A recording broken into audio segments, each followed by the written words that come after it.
What if we told you Africa's real power doesn't lie in its resources, but in something far more dangerous? What if we told you the continent's greatest strength is something the West has always feared? It's unity. Yeah, that's right. Africa's true power isn't buried beneath the soil. It's in the collective will of its people.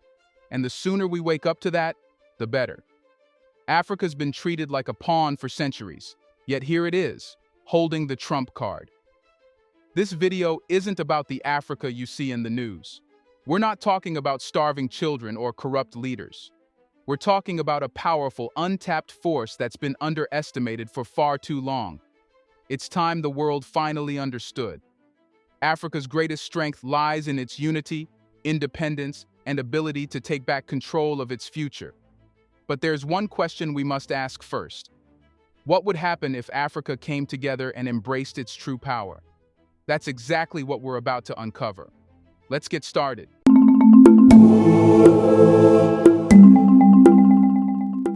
We've been told that Africa's fragmentation is a result of colonialism, but let's get real for a second. Colonialism didn't just create borders, it created a new psychological structure. The story we've been sold for decades is that Africa is too big, too diverse, and too fragmented to ever unite. It's a narrative crafted to ensure that no one country, no one leader, and no one group of people would ever realize that their collective potential could blow the whole global system apart. Why? Because the idea of a united Africa, powered by its resources and vision, is a threat to the global power structure. It's about power and fear. You see, Africa's fragmentation isn't just geographic, it's systemic. Colonial powers didn't just divide the land, they divided the African mind. They taught generations to view their neighbor as other, and to see their resources as either something to be extracted or something they had to beg for. And guess what? These divisions didn't disappear with independence. They've been baked into the DNA of modern African governance, often made worse by external forces like neo-colonialism and global economic systems that keep Africa in a subservient role. But imagine for a second that Africa stopped playing the victim in this narrative. What if, instead of continuing to patch up the fractured pieces of the continent, we rewrote the script? What if the true power of Africa lies not in healing the divisions, but in embracing a radical new idea of unity? One that redefines Africa's identity on its terms? Africa doesn't need to come together in the traditional sense. It needs to disassemble the very concept of unity that's been forced on it by outside powers. The idea of unity as a political strategy, merely a response to external threats or economic systems, is outdated. Africa's real strength is in its autonomy, a strength that's drawn not from aligning with the global order, but from challenging it. A truly united Africa wouldn't just be a collection of states. It would be a collective, self-sustaining force that stands apart from the global norms. Imagine Africa becoming not a competitor in the world, but a completely new, dominant force in its own right, bypassing the old definitions of power altogether. Now, let's talk about the African Union AU, a body that was supposed to bring these nations together. But let's be honest here. The AU is often seen as just another bureaucratic relic, well-meaning but ineffective. Why? Because it operates within the same flawed assumptions about what unity looks like. It's trying to fix an old system by using the same tools that were designed to keep Africa fractured. The reality is that Africa's unity won't come from adopting the same political structures that have failed time and time again. It needs to create its framework, one that does more than just integrate economies or harmonize policies. It needs to reimagine what it means to function as a collective in a world that refuses to acknowledge its power. Now let's get real about the AfCFTA, African Continental Free Trade Area. It's a monumental step, but let's not fool ourselves into thinking that it alone will change the game. The real question is, what happens when the 1.3 billion people in Africa stop thinking like a bunch of small, fragmented nations and start thinking as a powerful, interconnected force that defines the global narrative, rather than follows it? Let's stop pretending that economic unity is the be-all and end-all. Africa's economic integration is important, sure, but Africa's real power lies in its ability to disrupt. The future of Africa is not about sitting at the global negotiating table as just another player. It's about flipping the table and creating new rules. What happens when Africa starts manufacturing its goods, not as an afterthought, but as the centerpiece of a new global economy? What happens when Africa, rather than selling its resources to the highest bidder, starts selling innovation, technology, and influence? For this to happen, Africa must embrace a radical new kind of unity. This unity isn't based on compromise or alignment with the existing global order. It's based on sheer force, the force of self-determination, the force of a new identity that transcends the economic and political systems of the past. Unity for Africa, in this sense, is not about cooperation.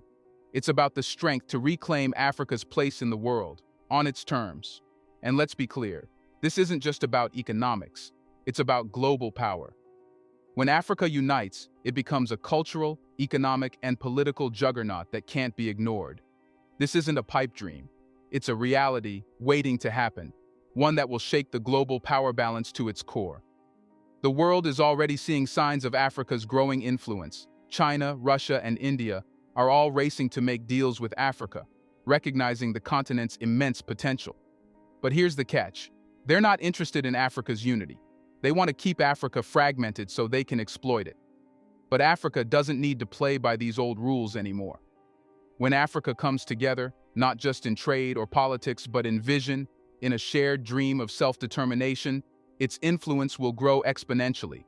Africa needs unity, not just to survive, but to thrive as a leader in the global order. And it doesn't need the approval of the West to do that. Africa doesn't need to follow the traditional path to unity. It needs to define its path, one that reflects its true potential as a continent that doesn't just survive, it rules. When Africa stops pretending it's fragmented and starts living like the superpower it was always meant to be, the world will have no choice but to follow its lead. Unity in Africa isn't just an idea, it's the weapon that will change the game. But how is just changing how you deal with and think about other nations within Africa change anything? Here's a reminder to please like and share the video and subscribe to our channel to watch more videos on Black culture, history, civilization, and identity. Let's continue now. Is Africa's biggest enemy in its mind, not its land? This isn't just some catchy phrase or metaphor. Colonialism didn't just steal Africa's wealth. It hijacked its psyche, embedding self-doubt, inferiority complexes, and an overwhelming sense of dependency. And that, more than any external force, has been the biggest chain around Africa's neck. Let's break this down because it's not just about physical land, it's about how Africa sees itself. Let's be honest, Africa is ridiculously rich. If wealth was measured by what's buried beneath the earth, Africa would already be a global superpower. Gold, diamonds, oil, rare minerals, the list goes on. Yet, for centuries, these treasures have been siphoned off to feed the world's wealthiest nations, leaving Africa struggling to tap into its potential. But here's the thing. Africa's material wealth is not its biggest obstacle.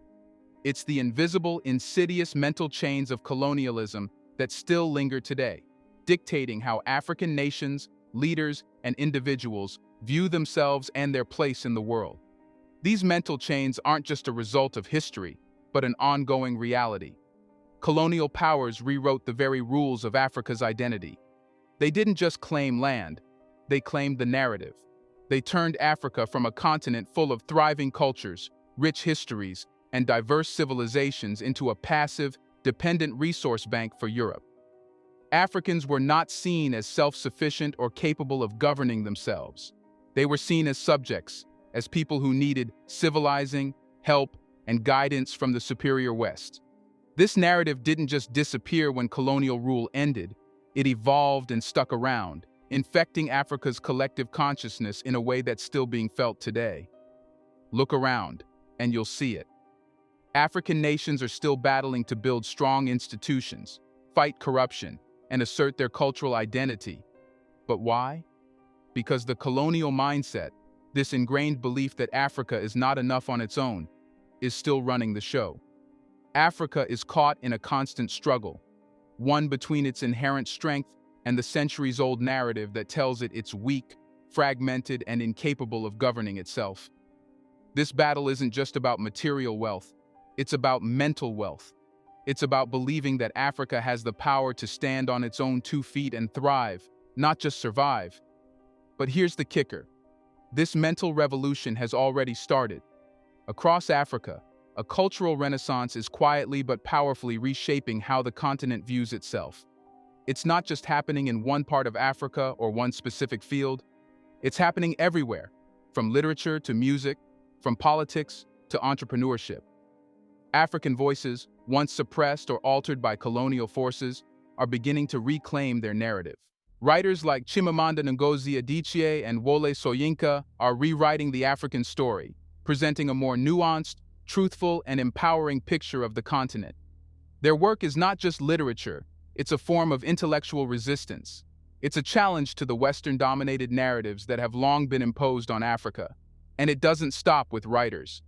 Nollywood, Africa's film industry, is becoming a major force in global media. Movies are no longer depicting Africa as a place of despair and famine. They're showing the continent's vibrancy, its complexity, and its potential. African filmmakers are telling their own stories, and the world is starting to pay attention. These cultural shifts are a direct challenge to the colonial myths that have persisted for centuries. But let's take it further. This isn't just about reclaiming culture, it's about reclaiming power. Africa's intellectuals, business leaders, and youth are increasingly rejecting the idea that success only comes with Western validation. Instead of relying on Western models or begging for foreign investment, they're looking inward for solutions. Africa is discovering that it doesn't need to follow the West to succeed. It can create its path. Take M-Pesa, for instance, a revolutionary mobile banking system born in Kenya. M-Pesa has completely reshaped mobile finance, not just in Africa, but across the globe. It's a perfect example of how Africa is taking its problems into its own hands and creating innovative solutions that serve its needs, rather than waiting for someone else to offer a handout. This is the heart of mental liberation. It's not about simply thinking differently, it's about acting differently. It's about believing in Africa's potential to govern, innovate, and lead, without the weight of colonial expectations. This shift in mindset doesn't just change how African people think, it changes how they do. It's about creating businesses that break free from the chains of dependency, industries that tap into Africa's full potential, and governments that finally take control of their destinies. Once Africa embraces this mental freedom, it can take full control of its future. No longer will its resources be seen as a curse. They'll become the foundation for the continent's rise. Africa's vast resources, be they mineral, agricultural, or human, will no longer be exploited for the benefit of others. They'll fuel Africa's growth, and the continent will become a model for self-sufficiency and empowerment. But it all begins with a crucial question. What if Africa could truly harness these resources to fuel its rise to global power? What if Africa could stop seeing itself as a beggar at the global table and start seeing itself as a leader? What if the continent could finally shake off the colonial chains and build an entirely new global order, one where it doesn't just participate but leads? Now, if you are thinking that changing how you think will fix everything, that's not the case, but it will start from here. And what comes after this? Owing the resources. Africa is rich, but now, it's like having the keys to a treasure chest and letting someone else walk off with the loot. Oil, diamonds, gold, cobalt, you name it. Africa has some of the world's most valuable natural resources. But for decades, these riches have been extracted without consideration for the people who live on the land. Instead of using its resources to build itself up, Africa has been stuck in a cycle of exploitation. The West takes, and Africa gets little in return. But here's the twist. Africa's resources don't have to be a curse. They can be the foundation for economic growth, innovation, and global influence, if the continent learns to manage them effectively. Look at Nigeria. It's one of the largest oil producers in the world, yet it struggles with poverty and corruption. South Africa, with its vast mineral wealth, is still working to level the playing field. But these countries, along with others, are waking up. They're slowly taking control of their natural resources, ensuring that the wealth generated stays within the continent and benefits the local population. One key to this transformation is moving from being just exporters of raw materials to processors of value-added goods. Instead of selling raw oil, Africa could be refining it into petrochemicals and building a global energy industry. Instead of sending minerals to be processed elsewhere, Africa could develop its own mining and manufacturing sectors. This is where the real wealth lies, creating jobs, building industries, and becoming less reliant on foreign aid and imports. This shift isn't just about resources. It's about Africa creating a new narrative. No longer will the world look at Africa as just a resource provider. The continent can move from being exploited to being a global player in its own right. But this transformation requires strong leadership, collaboration, and long-term planning. Can Africa seize this opportunity before the world moves on to the next big thing? The old world order is crumbling. The West's dominance is no longer a given. As China, Russia, and India grow stronger, Africa finds itself at a crossroads. For too long, Africa has been treated like a sidekick, its resources exploited and its voice ignored. But now, the power dynamics are shifting, and Africa is positioned to rise. The question is, will it seize the opportunity? China has already made major inroads in Africa, investing heavily in infrastructure, trade, and technology. The Belt and Road Initiative (BRI) is not just a project. It's a chance for Africa to build a new, independent future. This shift is particularly important because it allows African nations to diversify their partnerships. No longer must they rely solely on the West for investment and development. Instead, they can build relationships with China, Russia, and India, countries that don't come with the same colonial baggage. Africa's rising influence isn't just about economic deals, it's about political leverage. As the world moves toward a multipolar order, Africa's voice becomes more important. Countries like Ethiopia and South Africa are already asserting themselves on the global stage, advocating for African solutions to global challenges. The African Union is pushing for greater representation in international organizations, and more African nations are taking leadership roles in global forums. But Africa's rise is not guaranteed. It needs to overcome its internal challenges: corruption, political instability, and external interference. The question is, can Africa rise to the occasion? Can it break free from the past and chart a new course toward global leadership? The answer lies in the continent's unity and its ability to assert itself on the world stage. So, what's holding Africa back? What's stopping Africa from becoming a global superpower? It's not the lack of resources, it's the leadership. Too often, Africa's future is held hostage by corruption, political instability, and foreign interference. But here's the good news. Change is already happening. Look at Rwanda, a country that was torn apart by genocide just a few decades ago and is now one of the fastest-growing economies in Africa.